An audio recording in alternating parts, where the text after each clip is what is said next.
Okay, so today's question is, what should the office smell like? That's right. What should any office Someone told me smell that like? Disneyland has like fresh baked cookies pumped through the vents so that as people walk through their downtown, it smells nice. I don't know if that's true. So I also heard that McDonald's has like their scent, the scent that you think of when I say McDonald's. I'm thinking fries. Are we talking about fries?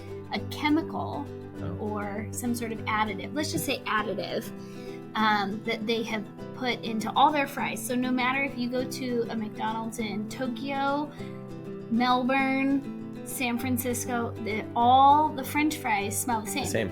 So if anybody comes into a tri-court office anywhere in the world, it's all going to stay this. We laugh. We only have one office, Yeah, only one office. But here's another one. I'm going to throw this one in there because I thought this was really interesting. Okay, so during COVID, I happened to be working with a international cleaning products company in my previous life job.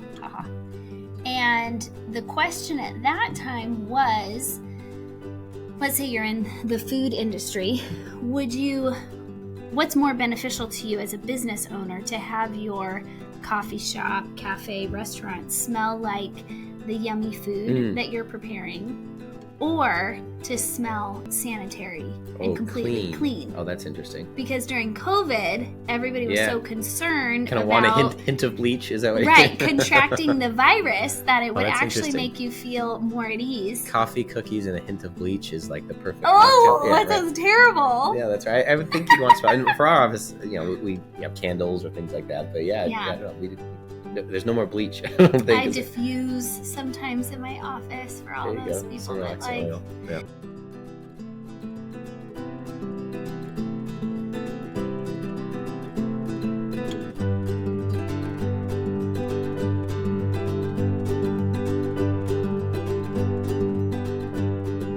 Well, lots of options. We hope you're smelling good out there. That's right. Welcome to Building Wealthy Habits. I'm Jeremiah Lee. This is Laura Lee. Hi. We are certified financial planners. I'm also a California licensed attorney. We meet each week and we talk about life's hard questions. We talk about things that might matter to someone who is looking to retire, someone who's running a business, someone who is a survivor after losing a spouse or parent. And today we're talking about RMDs. That's not a band. Or required minimum distributions. So could be a band. It could be a band. It sounds Would like you be in a band? No, it's a band. Called RMDs? That's a band. Sounds hardcore. REM. Yeah. Right. REM. There you go. That's what it's going for. So I'll toss this to you. What is an RMD? An RMD is a required minimum distribution. And the way I like to describe this to a client or anyone who's talking to us about RMDs is that it applies to qualified retirement accounts. And when we use that word qualified in our industry, what we're referring to are things that were put away for investment that were not, taxes were not paid on the original investment amount. So we talked on another podcast or recording about benefits that employers provide when we're talking about retirement accounts and saving for retirement. So I'm sure most of our listeners are familiar with things like 401ks or IRAs. An IRA could be a simple IRA. There's lots and lots of different qualified retirement accounts. And when you hear that word qualified, what it's referring to is it's an account where you can put money away for investment and you don't have to pay taxes on it. And what happens is that money, if it's invested, will hopefully grow over time. And since those monies are meant for retirement, there's all sorts of rules about why you can't take that money out earlier. That's a whole separate recording to go into. But at the time that you're ready to withdraw money from that retirement account sometime in the future, it will have conceivably grown in value. And so Uncle Sam or the U.S. government says, hey, we gave you a benefit a long time ago to put away money and we didn't ask you for taxes. But now that it's grown, however many years later, we want you to start taking out that money. And that's when we start paying taxes on it. So Uncle Sam won't give you a get out of jail free card. He just waits until a later time, knowing that there's probably a greater benefit. You're going to pay taxes on a higher amount that you've earned. And so required minimum distribution means that at a certain age, and we'll talk about that specific rule you are forced to start taking money out of your retirement accounts. Yeah, and and that's what it refers to. that's great. And nobody likes to be forced. So what happens? Let's jump. What happens if they don't? I mean, do they get a phone call?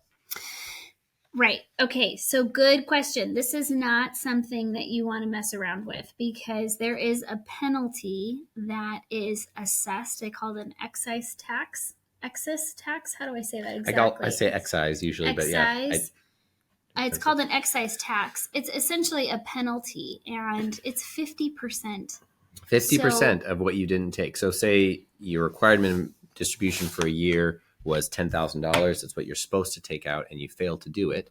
You get audited in a future year. They look back and say, you never took this amount. So then the penalty they'll assess is 50% of what you should have taken. It's a hefty penalty. And part of the reason, and there's recent laws that they're changing that a little bit of how much the penalty is and how you ask for forgiveness and correct it if you missed one. That's all in the midst of being changed right now.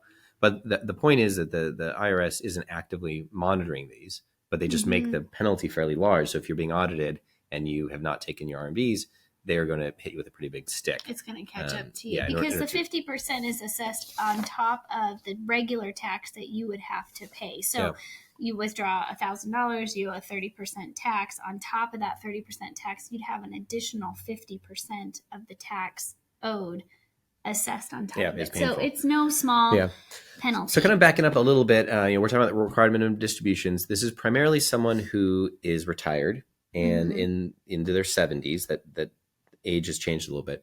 But I'm surprised how many clients I've met with that they didn't know this was coming. They're a little surprised by it. Yeah, and there's only a few places in the tax code that allow your taxes just go away. And we'll talk about, hopefully we'll have a whole other podcast on that. But they're just delayed taxes. They're taxes that you should have paid when you were 40 or 50, but you put your money in a 401k, you put your money in some sort of a retirement account, and then it's grown, it's been invested. And now you're at your retirement age and you're this RMD age, and the government is saying you have to take it out and you have to be paid on. For some people who are living off these accounts, they're no big deal because you're already taking out the money. And so you're using it to live and replace your income. So it's not a problem.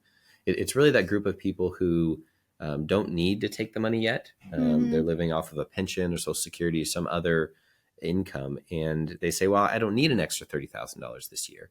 And we have to remind them that, based on these codes, you actually still have to take it, whether it goes in their checking account or into just an investment account, et cetera. Well, let's talk about just real quick, kind of a laundry list of the accounts that this would apply to, just in case this. Oh, sure. And which ones they don't. Jars any memory. Yeah, a lot of these, we're going to say a few numbers, and these numbers are references to the tax code. So for a 401k, which a lot of people have, that's a reference to IRS tax code section 401k.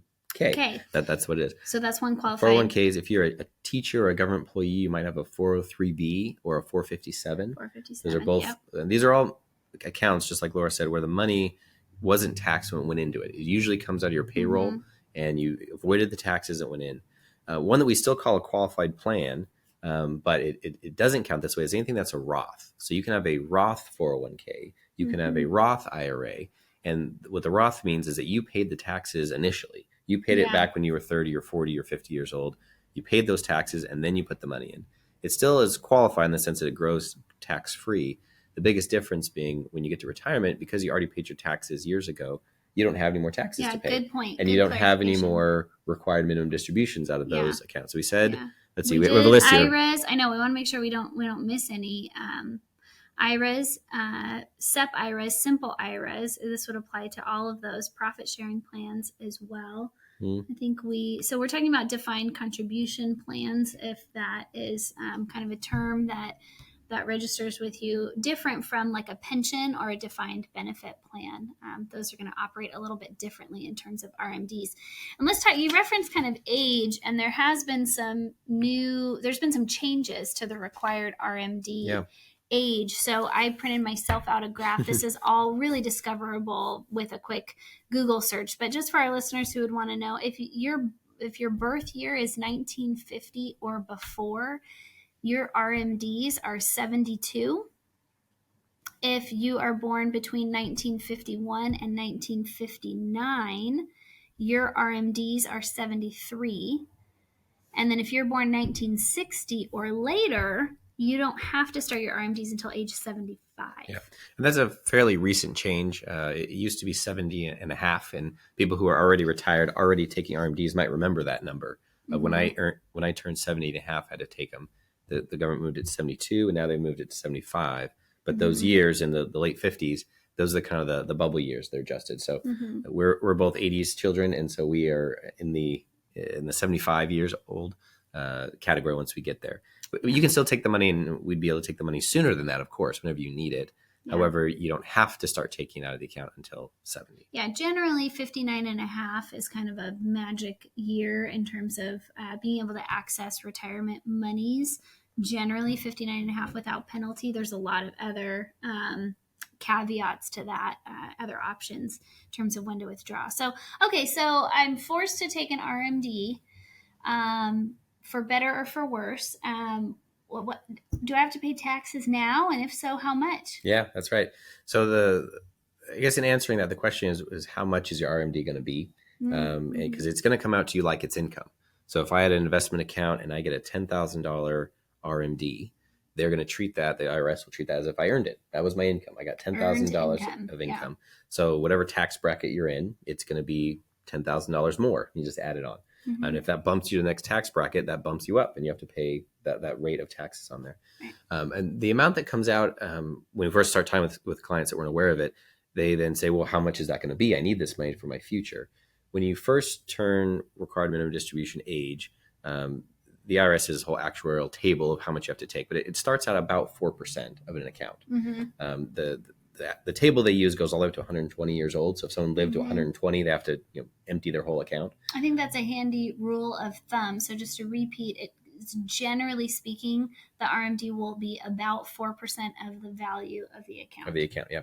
And the way they calculate that is they take the December 31st, they look at the end of the year, whatever the balance was, whatever the balance of your account is, they look at that, they do the calculation, and then that's the amount sometime in the following year you have to take out at some point. Even if that account goes up and down throughout the year, it's that one kind of locked in time moment that they kind of set for you. And that's what determines the next year's required minimum distribution. And anyone who's looking at this, if you have multiple accounts, multiple IRAs, 401ks, the IRS will combine all those together. They'll look at all the different accounts. And you could take the RMD from one account only. You could take it from multiple accounts if you wanted to, proportionally from each one. There's a lot of freedom in how you do it. What they care about is kind of your total retirement assets and that are subject to this RMD, and then make sure that you got that amount out at some point, and you can be taxed on it. So that's a good point. It could be more complex depending on the number of accounts. So let's say you've had multiple employers and you've retained those qualified retirement monies within whatever account you had with that employer. So you could potentially have RMDs that are paid or owed, I guess, from multiple accounts. But what Jeremiah was saying is they really look at it holistically. So they look at your total qualified retirement monies, and then they look at the total that needs to be paid out as RMD. If that's paid out of just one of the accounts, that's okay. Yeah. Is that right? And you have to do the math. We have a client that we've worked with that has a number of annuities that are within an IRA. So they're qualified, they're subject to RMDs. And they also have a couple of outside accounts. So we have multiple accounts that all need to be added up together. And for this client specifically, we're not having any income come out of the annuities because of just the nature of them. We want them to grow the way they are. And so every year we have to not only calculate the funds that we're managing directly, but also look at the annuity balances and add those together to find out what his actual RMD is going to be. And so that's part of, as you go through finances of, everyone's life is a little bit different. Some are more complex. And part of what we do as holistic financial advisors is we try and look at all of it. We try and look at the things that are simple that someone might be able to do on their own. We also look at the things that are more complex that you would need to do a fair amount of math and understanding to consolidate all the accounts, determine the exact amount that needs to get paid out, and then to make sure it actually gets paid. We do a check at the end of every year in November with all of our clients to make sure that everyone's received everything they have to take out. And we've had a number where they were short or they used the wrong number or something.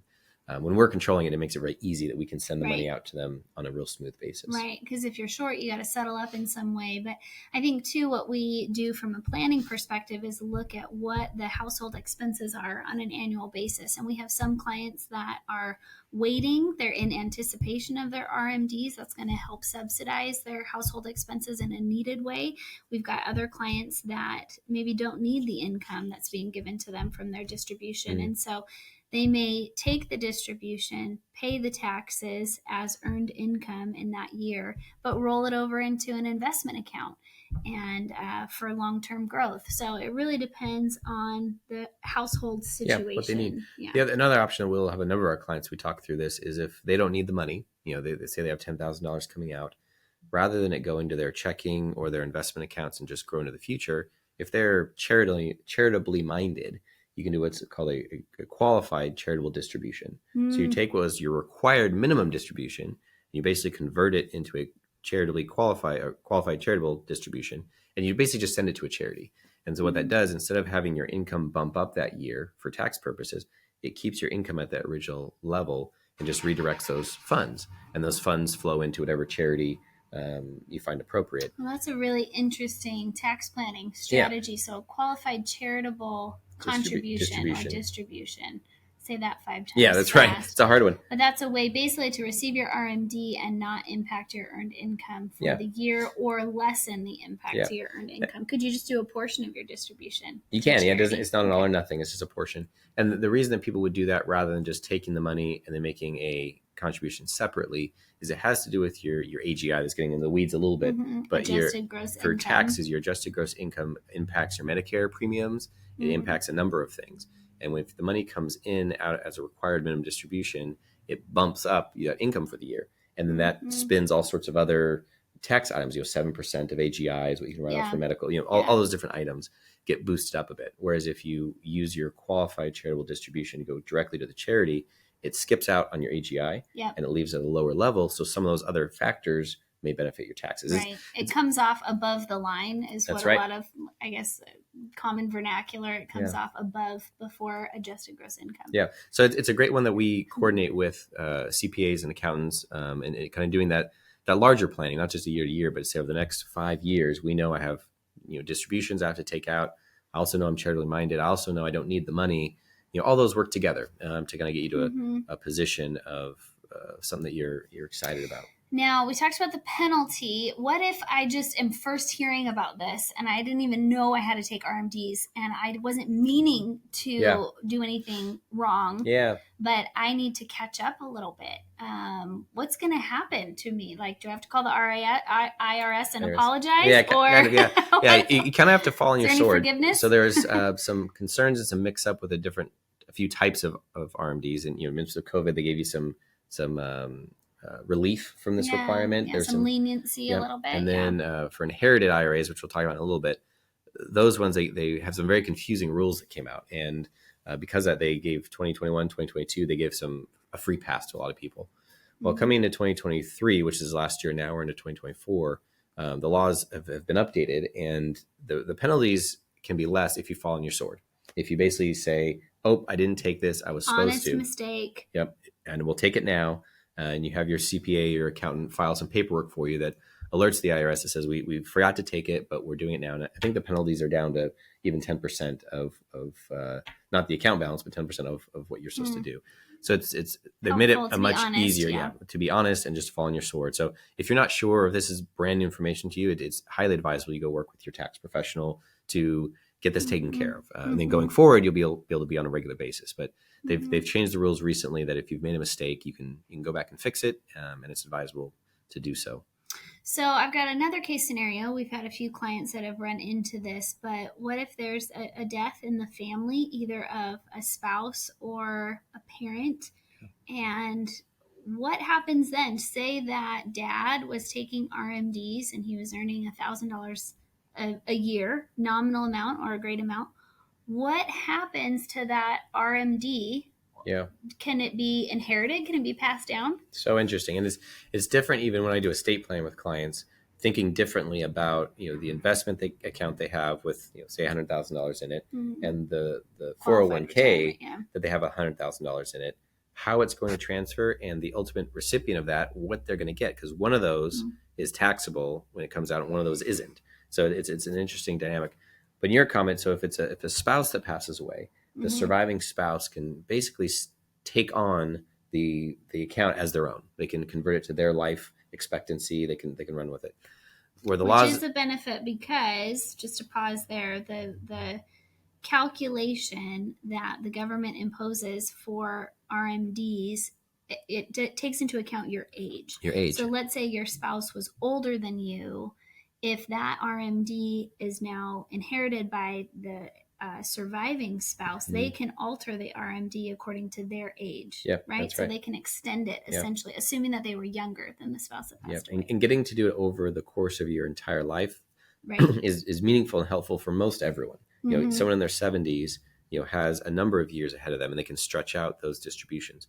What you don't want to happen, which the law now does at times, is to take that whole account and in 1 year just flood it into someone's income. That is going to trigger often for people into a much higher tax bracket. And the law doesn't require 1 year, but it feels like that to a lot of people when it gets compressed.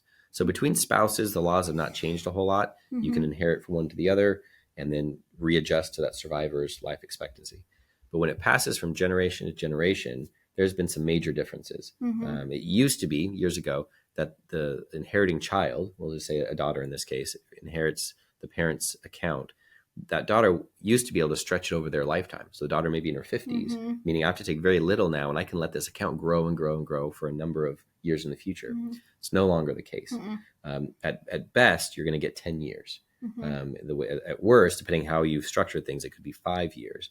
But for most people, it's going to be 10 years that they'll receive that account. And what they have to do is they have to empty the account, meaning convert all of that to taxable funds within that 10-year period.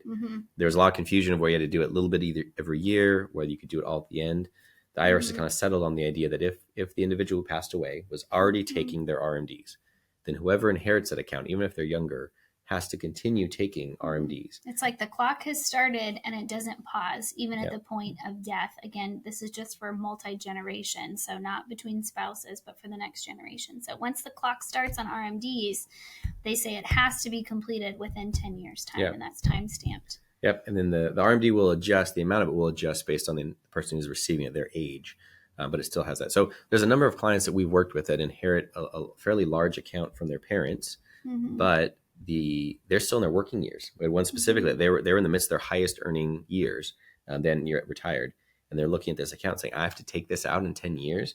That's going to add to my income meaningfully. Shift, and all my inheritance they felt was just going to disappear into taxes. And so for them, they had worked out. They had 5 or 6 years where they planned to work, and then if that 10-year window, that means they have 4 or 5 years on the back end where they'll be retired.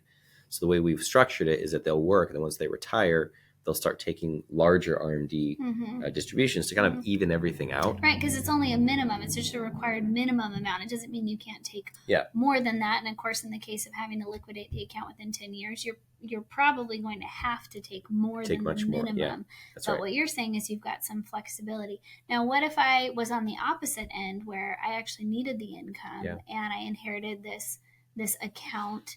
Could I take it all at once, or do I have to span it out? Yeah, great question. You could take it all at once.